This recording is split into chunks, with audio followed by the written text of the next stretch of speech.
Hallelujah. ದೇವರ ಪರಿಶುದ್ಧಾದ ನಾಮಕ್ಕೆ ಸ್ತೋತ್ರವಾಗಲಿ. ಈ ದಿನ ಮುಂಜಾನೆಯ ವೇಳೆಯಲ್ಲಿ ವಾಕ್ಯವನ್ನು ವೀಕ್ಷಿಸುತ್ತಿರುವ ಪ್ರತಿಯೊಬ್ಬರಿಗೂ ಯೇಸು ಕ್ರಿಸ್ತನ ಮಧುರವಾದ ನಾಮದಲ್ಲಿ ವಂದನೆಯನ್ನು ಸಲ್ಲಿಸುವಳಾಗಿದ್ದೇನೆ. ನಾವೆಲ್ಲರೂ ಈ ದಿನ ಒಂದು ಪೂರ್ವಕಾಲ ವೃತ್ತಾಂತ 4ನೇ ಅಧ್ಯಾಯ 9ನೇ ವಚನವನ್ನು ಧ್ಯಾನಿಸೋಣ. ಅಹರೇಲನು ಆರಾಮನ ಮಗನು, ಯಾಬೇಚನು ತನ್ನ ಅಣ್ಣ ತಮ್ಮಂದಿರಲ್ಲಿ ಘನವಂತನಾಗಿದ್ದನು. ಇವನನ್ನು ಬಹು ವೇದನೆಯಿಂದ ಎತ್ತೆನೆಂದು ಹೇಳಿ ಇವನ ತಾಯಿ ಇವನಿಗೆ ಯಾಬೇಚೆಂದು ಹೆಸರಿಟ್ಟರು. ಆಮೇಲೆ ನಾವು ಈ ದಿನ ಯಾಬೇಚನ ಒಂದು ಜೀವನದ ಕುರಿತು ನಾವು ಧ್ಯಾನಿಸುವವರಾಗಿರೋಣ. ನಮ್ಮೆಲ್ಲರಿಗೂ ಒಂದು ಹೆಸರಿದೆ ಅಲ್ವಾ? ನಮ್ಮ ಹೆಸರಿಗೆ ಕೂಡ ಒಂದು ಅರ್ಥ ಇದೆ. ಯಾಬೇಚನ ತಾಯಿ ಅವನಿಗೆ ಜನ್ಮ ನೀಡುವಾಗ ಅವನನ್ನು ಬಹು ವೇದನೆಯಿಂದ ಎತ್ತದ್ದರಿಂದ ಅವನಿಗೆ ಯಾಬೇಚ್ ಎಂದು ಹೆಸರಿಡುತ್ತಾಳೆ. ಯಾಬೇಚ್ ಎಂಬುವ ಹೆಸರಿನ ಅರ್ಥ ವೇದನೆ ಎಂಬುದಾಗಿದೆ. ನಮ್ಮ ತಂದೆ ತಾಯಿಗಳು ನಮ್ಗೆ ಯಾವತ್ತು ಹೆಸರಿಟ್ರೆ ಒಂದು ಒಳ್ಳೆ ಅರ್ಥವನ್ನು ಕೊಡುವ ಹೆಸರನ್ನು ಇಡಬೇಕಂತ ಯೋಚನೆ ಮಾಡ್ತಾರೆ, ಹಾಗೂ ಹೆಸರಿಡುತ್ತಾರೆ. ಆದ್ರೆ ಯಾಬೇಚನ ತಾಯಿ ಅವನನ್ನು ವೇದನೆಯಿಂದ ಎತ್ತದ್ದರಿಂದ ಆತನಿಗೆ ಯಾಬೇಚ್ ಎಂದು ಹೆಸರಿಡುತ್ತಾಳೆ. ನಾವು ಅನೇಕರು ನೋಡಿರ್ಬೋದು, ಅವ್ರ ಸಂಬಂಧಿಕರಾಗಿರ್ಬೋದು ಅಥವಾ ಅವನ ಒಡ ಹುಟ್ಟಿದವರಾಗಿರ್ಬೋದು, ಅವರ ಅಣ್ಣ ತಮ್ಮಂದಿರಾಗಿರ್ಬೋದು, ಅವನ ಹೆಸರಿನ ಮೂಲಕ ಅನೇಕ ಸಾರಿ ಅವನನ್ನು ಹೀಯಾಳಿಸಿರ್ಬೋದು, ಅಥವಾ ಅವನಿಗೆ ಚುಚ್ಚಿ ಮಾತನಾಡಿರಬಹುದು, ಅಥವಾ ಅವನನ್ನು ನಿಂದಿಸಿರ್ಬೋದು. ಆದ್ರೆ ಯಾಬೇಚನಿಗೆ ಒಂದು ದಿನ ದೇವರ ಒಂದು ಸಮ್ಮುಖದಲ್ಲಿ ಯಾಬೇಚನು ಬರುವವನಾಗಿದ್ದಾನೆ. ಯಾಬೇಚನು ದೇವರ ಸಮ್ಮುಖದಲ್ಲಿ ಬರುವಾಗ ತನ್ನನ್ನು ತಾನು ಒಪ್ಪಿಸಿಕೊಟ್ಟು ದೇವರಲ್ಲಿ ಅವನು ಭಯಭಕ್ತಿಯಿಂದಲೂ ನಂಬಿಕೆಯಿಂದಲೂ ವಿಶ್ವಾಸದಿಂದಲೂ ಒಂದು ನಿರೀಕ್ಷೆಯಿಂದಲೂ ದೇವರನ್ನು ಪ್ರಾರ್ಥಿಸುವವನಾಗಿದ್ದಾನೆ. ನಾವು ಅದೇ ಅಧ್ಯಾಯ 4ನೇ ಅಧ್ಯಾಯ 10ನೇ ವಚನ ನೋಡುವಾಗ ಯಾಬೇಚನು ಇಸ್ರಾಯೇಲ್ ದೇವರಿಗೆ, ನೀನು ನನ್ನನ್ನು ವಿಶೇಷವಾಗಿ ಆಶೀರ್ವದಿಸಿ ನನ್ನ ಪ್ರಾಂತವನ್ನು ವಿಸ್ತರಿಸಿ ನಿನ್ನ ಹಸ್ತದಿಂದ ನನ್ನನ್ನು ಹಿಡಿದು ಯಾವ ವೇದನೆಯೂ ಉಂಟಾಗದಂತೆ ನನ್ನನ್ನು ರಕ್ಷಿಸಬಾರದೆ ಎಂದು ಮೊರೆ ಇಡಲು ದೇವರು ಅವನ ಮೊರೆಯನ್ನು ಲಾಲಿಸಿದನು. ಯಾಬೇಚನು ದೇವರ ಬಳಿ ಪ್ರಾರ್ಥಿಸುವುದನ್ನು ನಾವು ನೋಡಬಹುದಾಗಿದೆ. ನಾವು ಎಷ್ಟೋ ಸತಿ ದೇವರ ಬಳಿ ನಾವು ಪ್ರಾರ್ಥನೆ ಮಾಡುವವರಾಗಿರ್ತೀವಿ, ಆದ್ರೆ ನಾವು ನಂಬುವುದಿಲ್ಲ. ಅಥವಾ ನಾವು ಪ್ರಾರ್ಥನೆ ಮಾಡುವಾಗ ನಾವು ನಂಬಿದರೆ ನಾವು ಸಂಶಯ ಪಡುವವರಾಗಿದ್ದೀವಿ, ಅಥವಾ ಅಪನಂಬಿಕೆ ನಮ್ಮ ಒಂದು ಪ್ರಾರ್ಥನೆಯಲ್ಲಿ ಇರುತ್ತೆ. ಆದ್ರೆ ಯಾಬೇಚನು ನಂಬಿಕೆಯಿಂದ, ಒಂದು ಭಯಭಕ್ತಿಯಿಂದ, ಒಂದು ನಿರೀಕ್ಷೆಯಿಂದ ದೇವರ ಬಳಿ ಪ್ರಾರ್ಥಿಸುವವನಾಗಿದ್ದಾನೆ. ಅವನು ಒಂದು ವಿಚಾರವನ್ನು ಅಲ್ಲಿ ಪ್ರಾರ್ಥಿಸುವಾಗ ಅವನು ಮೊದಲನೇದಾಗಿ ದೇವರ ಬಳಿಯಲ್ಲಿ ಕೇಳ್ಕೊಳ್ತಿರೋದೇನೆಂದ್ರೆ, ನೀನು ನನ್ನನ್ನು ವಿಶೇಷವಾಗಿ ಆಶೀರ್ವದಿಸು ಎಂದು ದೇವರಲ್ಲಿ ಅವನು ಪ್ರಾರ್ಥಿಸುವವನಾಗಿದ್ದಾನೆ. ನಾವು ಎಷ್ಟೋ ಸಮಯ ನಾವು ಪ್ರಾರ್ಥನೆ ಮಾಡುವಾಗ ನಾವು ಮೆನ್ಷನ್ ಮಾಡ್ತೀವಿ ದೇವರ ಹತ್ರ, ದೇವರೇ ನನ್ನನ್ನು ಈ ರೀತಿಯಾಗಿ ಆಶೀರ್ವದಿಸು ಎಂಬುದಾಗಿ ಹಲವಾರು ಒಂದು ರೀಸನ್ಗಳಿಟ್ಟುಕೊಂಡು ಅಥವಾ ಒಂದು ವಿಷಯಗಳನ್ನು ದೇವರ ಮುಂದೆ ಪ್ರಸ್ತಾಪಿಸಿ ನಾವು ದೇವರ ಬಳಿ ಪ್ರಾರ್ಥಿಸುವವರಾಗಿದ್ದೇವೆ. ಆದ್ರೆ ಯಾಬೇಚನ ಆ ತರ ಪ್ರಾರ್ಥನೆ ಮಾಡಲಿಲ್ಲ. ಯಾಬೇಚನು ದೇವರ ಬಳಿಯಲ್ಲಿ ಏನ್ ಕೇಳ್ತಿದ್ದಾನೆ ಅಂದ್ರೆ, ನೀನು ನನ್ನನ್ನು ವಿಶೇಷವಾಗಿ ಆಶೀರ್ವದಿಸ್ಬೇಕಂತ ಯಾಬೇಚನು ದೇವರ ಬಳಿಯಲ್ಲಿ ಕೇಳ್ತಿದ್ದೀವಿ.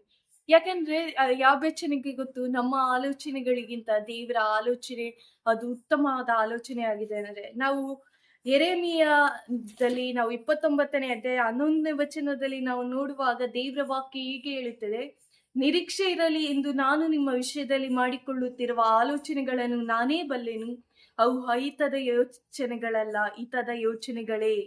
ಆಮೇಲೆ ದೇವರು ನಮ್ಮ ಜೀವಿತದಲ್ಲಿ ಏನೆಲ್ಲ ಒಂದು ಯೋಚನೆಗಳನ್ನು ಮಾಡಿದರೋ, ಏನೆಲ್ಲ ಆಲೋಚನೆಗಳನ್ನು ಮಾಡಿರೋ, ಅದು ಒಂದು ಹಿತದ ಆಲೋಚನೆಯನ್ನು ಮಾಡುವ ಆತನಾಗಿದ್ದಾನೆ. ಯಾಕಂದ್ರೆ ನನ್ನ ದೇವರು ನಾವು ಬೇಡುವುದಕ್ಕಿಂತಲೂ ಕೇಳುವುದಕ್ಕಿಂತಲೂ ಅತ್ಯಧಿಕವಾದ ಕಾರ್ಯಗಳನ್ನು ನಮ್ಮ ಜೀವಿತದಲ್ಲಿ ಮಾಡುವ ಆತನಾಗಿದ್ದಾನೆ.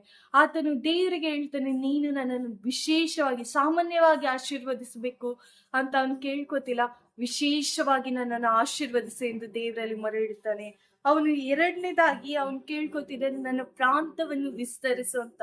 ಇಲ್ಲಿ ನಾವು ನೋಡ್ಬೇಕಾದ್ರೆ ಅವನು ನನ್ನ ಪ್ರಾಂತವನ್ನು ವಿಸ್ತರಿಸು ಅಂತ ಮೆನ್ಷನ್ ಮಾಡ್ತಿರುವಾಗ ನಾವು ಅನ್ಕೋಬಹುದು ಪ್ರಾಂತ ಅಂದ್ರೆ ಆಸ್ತಿ, ಹಣಕಾಸು, ಸಂಪತ್ತು ಅಂತ. ಅಷ್ಟೇ ಅಲ್ಲ, ಒಂದು ನಮ್ಮ ಜೀವಿತದಲ್ಲೂ ಒಂದು ಲಿಮಿಟ್ಸ್ ಇರ್ತವೆ, ಒಂದು ಬೌಂಡರೀಸ್ ಇರ್ತವೆ. ಆ ಒಂದು ಪ್ರಾಂತ ನಮ್ಮ ಇಷ್ಟೇ. ಫಾರ್ ಎಕ್ಸಾಂಪಲ್ ನಾವು ನೋಡೋದಾದ್ರೆ, ನಮ್ಮ ಜೀವಿತದಲ್ಲಿ ಎಷ್ಟೋ ಸಮಯ ನಾವು ಅನ್ಕೋತೀವಿ, ಈ ಕೆಲ್ಸನ ನೀನ್ ಮಾಡಕ್ಕಾಗಲ್ಲ, ನಾನು ಈ ಒಂದು ಕಾರ್ಯಗಳನ್ನು ಮಾಡಕ್ಕಾಗಲ್ಲ, ನನ್ನಿಂದ ಆಗಲ್ಲ, ನನ್ನಿಂದ ಅಸಾಧ್ಯ ಅಂತ ನಮ್ಮಲ್ಲೇ ನಾವು ಒಂದು ಲಿಮಿಟ್ಸ್ ಅನ್ನು ನಾವು ಹಾಕೊಳ್ಳೋದನ್ನು ನಾವು ಕಾಣ್ಬೋದು. ಆದ್ರೆ ಅವನು ಆ ಒಂದು ಲಿಮಿಟ್ಸ್ ಅನ್ನು ಅವನು ತೆಗೆದುಹಾಕಬೇಕಾಗಿ ದೇವರಲ್ಲಿ ಪ್ರಾರ್ಥನೆ ಮಾಡ್ತಿದ್ದಾನೆ. ಆ ಲಿಮಿಟ್ಸ್ ಅನ್ನು ದೇವರ ಬಳಿ ಅವನು ಹೇಳ್ತಿದ್ದಾನೆ. ನನ್ನ ಪ್ರಾಂತವನ್ನು ಅಂದ್ರೆ ತನ್ನ ಎಲೆಯನ್ನು ವಿಸ್ತರಿಸು ಎಂದು ದೇವರಲ್ಲಿ ಪ್ರಾರ್ಥಿಸುವನಾಗಿದ್ದಾನೆ. ಅಷ್ಟೇ ಅಲ್ಲ, ನಾವು ಮೂರನೇದಾಗಿ ನಾವು ನೋಡೋದಾದ್ರೆ ಅವನ ಪ್ರಾರ್ಥನೆಯಲ್ಲಿ ಅವನು ಕೇಳ್ಕೊತಿದ್ದಾನೆ, ನಿನ್ನ ಹಸ್ತದಿಂದ ನನ್ನನ್ನು ಹಿಡಿದು ನಡೆಸು.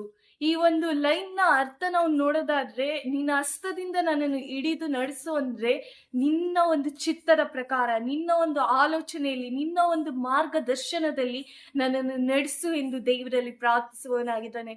ಕೆಲವೊಂದ್ಸತಿ ನಾವು ನಮ್ಮ ಮಾರ್ಗದರ್ಶನದಲ್ಲಿ ನಡೆಯುವಾಗ, ನಮ್ಮ ಚಿತ್ತದ ಪ್ರಕಾರ, ನಮ್ಮ ಆಸೆ ಪ್ರಕಾರ ನಾವು ನಡೆಯುವಾಗ ನಾವು ಎಷ್ಟೋ ಸಮಯದಲ್ಲಿ ತಪ್ಪುವವರಾಗಿದ್ದೇವೆ.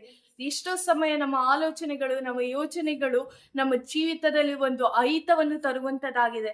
ಬಟ್ ದೇವರ ಆಲೋಚನೆಗಳು, ದೇವರ ಚಿತ್ತಗಳು, ದೇವರ ಮಾರ್ಗಗಳು ಒಂದು ಉತ್ತಮವಾದ ಮಾರ್ಗವಾಗಿದೆ. ಅವು ನಮಗೆ ನಿತ್ಯ ಜೀವವನ್ನು, ರಕ್ಷಣೆಯನ್ನು ಕೊಡುವಂತ ಮಾರ್ಗವಾಗಿದೆ.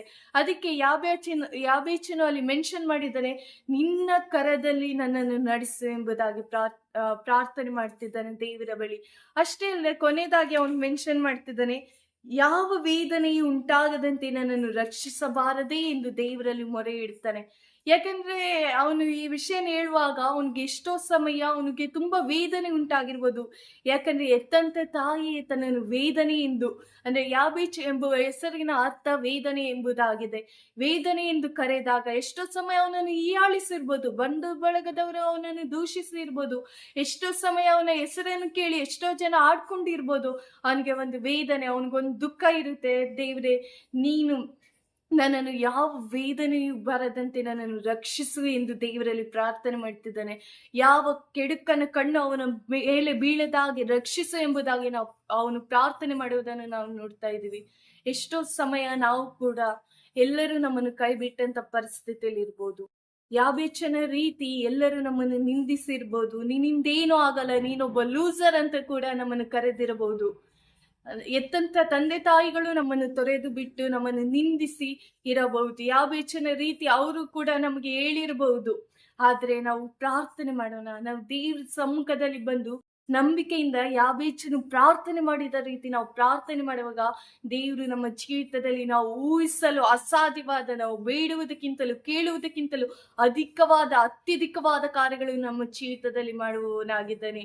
ಯಾಬೇಚನು 4 ವಿಚಾರಗಳನ್ನು ಅಲ್ಲಿ ಮೆನ್ಷನ್ ಮಾಡ್ತಾ, ಅವನು ದೊಡ್ಡದಾಗಿ ಏನು ಪ್ರಾರ್ಥನೆ ಮಾಡಕ್ ಹೋಗ್ಲಿಲ್ಲ. ಪ್ರೀತಿ ದೇವರ ಮಕ್ಕಳೇ, 4 ವಿಚಾರಗಳನ್ನು ಪ್ರಾರ್ಥನೆ ಮಾಡಿದ. ಅವನು ಪ್ರಾರ್ಥನೆ ಮಾಡಿದ್ದು, ನೀನು ನನ್ನನ್ನು ವಿಶೇಷವಾಗಿ ಆಶೀರ್ವದಿಸಬೇಕು, ನನ್ನ ಪ್ರಾಂತವನ್ನು ಹೆಚ್ಚಿಸಬೇಕು. ಅಷ್ಟೇ ಅಲ್ಲ, ನಿನ್ನ ಕರದಲ್ಲಿ ಹಿಡಿದು ನನ್ನನ್ನು ನಡೆಸಿ ಯಾವ ವೇದನೆಯು ಉಂಟಾಗದಂತೆ ನನ್ನನ್ನು ರಕ್ಷಿಸು ಎಂಬುದಾಗಿ ಅವನು ಪ್ರಾರ್ಥನೆ ಮಾಡಿದ. ದೇವರು ಅವನ ಪ್ರಾರ್ಥನೆಯನ್ನು ಆಲಿಸಿ ಅವನಿಗೆ ಸದುತ್ತರವನ್ನು ಕೊಡುವಂತದ್ದನ್ನು ನಾವು ಕಾಣಬಹುದು. ಯಾಬೇಚನು ಅವರ ಅಣ್ಣ ತಮ್ಮಂದಿರಲ್ಲಿ ಬಹು ಘನವಂತನಾಗಿ ದೇವರು ಅವನನ್ನು ಆಶೀರ್ವದಿಸುವುದನ್ನು ನಾವು ನೋಡ್ಬೋದು. ಯಾವ ತಂದೆ ತಾಯಿಗಳು ಅವನಿಗೆ ದುಃಖವೆಂದು, ವೇದನೆ ಎಂದು, ಯಾಬೇಚನೆಂದು ಹೆಸರಿಟ್ಟರೋ, ಅದೇ ತಂದೆ ತಾಯಿಗಳ ಮಧ್ಯದಲ್ಲಿ ಯಾರೆಲ್ಲ ಅವನನ್ನು ನಿಂದಿಸಿದರೋ ಅವರ ಸಂಬಂಧಿಕರು, ಬಂಧು ಬಳಗದ ಸ್ನೇಹಿತರು, ಅಣ್ಣ ತಮ್ಮಂದಿರ ಮಧ್ಯದಲ್ಲಿ ದೇವರ ಅವನನ್ನು ಬಹಳ ಘನವಂತನಾಗಿ ಆಶೀರ್ವದಿಸಿದನು. ನಾವು ಈ ಸಮಯದಲ್ಲಿ ಎಷ್ಟೋ ಸಮಯ ನಾವು ಒಂದು ದುಃಖದಿಂದ ದೇವರ ಬಳಿ ಪ್ರಾರ್ಥಿಸುವರಾಗಿದ್ದೇವೆ. ನಾವು ಈ ಕ್ಷಣದಲ್ಲಿ ನಮ್ಮನ್ನು ನಾವು ಒಪ್ಪಿಸಿಕೊಡೋಣ, ಹಂಚಿಕೊಂಡು ನಾವು ಪ್ರಾರ್ಥನೆ ಮಾಡೋಣ. ಪರಿಶುದ್ಧನೇ ಮಹೋನ್ನತನಾದ ದೇವರೇ, ಕೃಪೆಯಲ್ಲಿ ಐಶ್ವರ್ಯನಾದ ದೇವರೇ, ಸರ್ವಶಕ್ತನೇ, ಸರ್ವಾಪ್ರಿಯ ಸ್ತೋತ್ರಗಳು ರಾಜ. ಏಸಪ್ಪ, ಈ ಒಂದು ಒಳ್ಳೆ ಸಮಯದಲ್ಲಿ ರಾಜ, ಯಾರೆಲ್ಲ ನಿನ್ನ ವಾಕ್ಯಗಳನ್ನು ವೀಕ್ಷಿಸುತ್ತಿದ್ದಾರೆ ರಾಜ, ಏಸಪ್ಪ, ಯಾವೆಲ್ಲ ವಿಷಯಗಳಿಗಾಗಿ ಪ್ರಾರ್ಥನೆ ಮಾಡ್ತಿದ್ದವರೋ, ಯಾರೆಲ್ಲ ನಿಂದನೆಗೆ, ಅವಮಾನಕ್ಕೆ ಗುರಿಯಾಗಿದ್ದಾರೆ ರಾಜ, ಏಸಪ್ಪ, ಅವರ ಕಣ್ಣೀರನ್ನು ಕಾಣುವಾತನು, ಅವರ ಜೀವಿತವನ್ನು ನೋಡುವಾತನು ನೀನು ರಾಜ. ಅವರು ಬೇಡುವುದಕ್ಕಿಂತಲೂ ಕೇಳುವುದಕ್ಕಿಂತಲೂ ಅತ್ಯಧಿಕವಾಗಿ ನೀನು ಅವರ ಜೀವಿತದಲ್ಲಿ ಆಲೋಚನೆಯನ್ನು ಮಾಡಿ ಆಶೀರ್ವದಿಸಿ ನಡೆಸುತ್ತಿರುವುದಕ್ಕಾಗಿ ಸ್ತೋತ್ರಪ್ಪ. ನಡೆಸುವಾತನು ನೀನಾಗಿರುವುದಕ್ಕಾಗಿ ಸ್ತೋತ್ರಗಳು ರಾಜ. ಏಸಪ್ಪ, ನೀವು ನಮ್ಮ ಜೀವಿತದಲ್ಲಿ ಮಾಡಿದ ಆಲೋಚನೆಗಳು ಹಿತದ ಆಲೋಚನೆಗಳಾಗಿರುವುದಕ್ಕಾಗಿ ಸ್ತೋತ್ರಗಳು ರಾಜ. ಏಸಪ್ಪ, ಈ ದಿನ ಯಾರೆಲ್ಲ ನಿನ್ನ ಸಮ್ಮುಖದಲ್ಲಿ ಬಂದು ಯಾಬೇಚನ ರೀತಿ ತಮ್ಮನ್ನು ತಾವು ಒಪ್ಪಿಸಿಕೊಂಡ್ರು ನಂಬಿಕೆಯಿಂದ ನಿರೀಕ್ಷೆಯಿಂದ ಪ್ರಾರ್ಥನೆ ಮಾಡ್ತಿದ್ದಾರೆ, ಅವರ ಪ್ರಾರ್ಥನೆಗೆ ಏಸಪ್ಪ ಲಾಲಿಸಿ ಅವರ ಪ್ರಾರ್ಥನೆಗೆ ಅತಿ ಬೇಗನೆ ಸದುತ್ತರವನ್ನು ಕೊಡುವುದಕ್ಕಾಗಿ ನಿಮ್ಮಲ್ಲಿ ಪ್ರಾರ್ಥನೆ ಮಾಡ್ತಿದ್ದೇವೆ ರಾಜ. ಏಸಪ್ಪ ನೀವು ತಾನೇ ಅವರನ್ನು ಯಾಬೇಚನ ರೀತಿ ಅವರನ್ನು ಆಶೀರ್ವದಿಸಿ ರಾಜ. ಯಾಬೇಚನ ಎಲ್ಲೆಯನ್ನು ವಿಸ್ತರಿಸಿದ ಪ್ರಕಾರ ರಾಜ ಏಸಪ್ಪ ನೀವು ಪ್ರತಿಯೊಬ್ಬರ ಎಲ್ಲೆಯನ್ನು ಅವರ ಪ್ರಾಂತವನ್ನು ವಿಸ್ತರಿಸಬೇಕಾಗಿ ನಿಮ್ಮಲ್ಲಿ ಪ್ರಾರ್ಥನೆ ಮಾಡ್ತಿದ್ದೇವೆ ರಾಜ. ವಾಕ್ಯವನ್ನು ಕೇಳುವುದು ರಾಜ ಮಾತ್ರವಲ್ಲದೆ ತಂದೆ ಏಸಪ್ಪ ಆ ವಾಕ್ಯವನ್ನು ಕೈಗೊಂಡು ನಡೆದು ರಾಜ ಏಸಪ್ಪ ನಿನ್ನ ಆಶೀರ್ವಾದವನ್ನು ಹೊಂದಿಕೊಂಡು ರಾಜ ಮತ್ತೊಬ್ಬರಿಗೆ ಸಾಕ್ಷಿಯ ಮಕ್ಕಳಾಗಿ ಜೀವಿಸುವಂತೆ ನೀನು ತಾನು ಸಹಾಯ ಮಾಡು ರಾಜ. ಏಸಪ್ಪ ನೀನು ತಾನೇ ಪ್ರತಿಯೊಬ್ಬರನ್ನು ಬಲಪಡಿಸಿ ಉಪಯೋಗಿಸಿ ರಾಜ. ಹಾಗೆ ಮಾಡಿದ್ಕಾಗಿ ಸ್ತೋತ್ರ. ನಜರೇತಿನ ಯೇಸು ಕ್ರಿಸ್ತನ ಮುದ್ದಾದ ನಾಮದಲ್ಲಿ ಬೇಡಿ ಪಡೆದಿರುವ ಸ್ವರ್ಗೀಯ ತಂದೆ, ಆಮೇನ್. ವಾಕ್ಯವನ್ನು ವೀಕ್ಷಿಸಿದ ಪ್ರತಿಯೊಬ್ಬರಿಗೂ ಯೇಸು ಕ್ರಿಸ್ತನ ಮಧುರವಾದ ನಾಮದಲ್ಲಿ ವಂದನೆ ಸಲ್ಲಿಸುವಳಾಗಿದ್ದೇನೆ, ಆಮೇನ್.